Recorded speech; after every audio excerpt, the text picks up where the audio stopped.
Hello viewers, আসসালামু আলাইকুম। সবাই কেমন আছেন? আশা করি আলহামদুলিল্লাহ ভালো আছেন। আল্লাহর রহমতে আমি আলহামদুলিল্লাহ ভালো আছি। আজকে আপনাদের জন্য নিউ অ্যানাদার ব্লগ ভিডিও। আজকে আমরা চলে যাচ্ছি অনেকদিন পর খেপসা খাইতে। অনেকদিন হয়েছে খেপসা খাওয়া হয় নাই, তার কারণে আমরা আজকে চলে যাচ্ছি ডিউটি শেষ করে খেপসা খাইতে। আর ডিউটির কারণে এদিক সেদিক ঘোরাফেরা হয় না, তার কারণে ভিডিও দিতে পারতেছি না। ফাইনালি আমরা চলে আসছি খেপসা দোকানের কাছে। আমরা গাড়ি পার্কিং পাচ্ছি না, তার কারণে অনেক দূরেও পার্কিং করে আসছি। তো একটু গল্প করতে করতে একটু হাঁটলাম।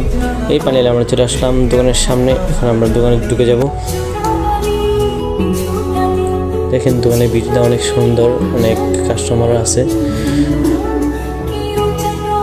আমরা বসে গল্প করতেছি। কয়টা লয়েছে ডাইল, কয় খায় ডাল আসবেন আবার খাই। ডাইল খাইতে খাইতে ডাইল শেষ না হইতে আবার লয়েছে খেপসা। আর কি করার, দেরি তো সহ্য হয়েছে না। ওরা দুজন মিলে বত্তর করে ভাই। কারণ আমি যদি অগ্রহ না খাই না, তো দেখবো আমার পরে আমি নিজে খানা পাবো না। তার কারণে আমি খাইতে বসে গেছি। আজকের জন্য ভিডিও এখানে সমাপ্ত করছি। আল্লাহ হাফেজ।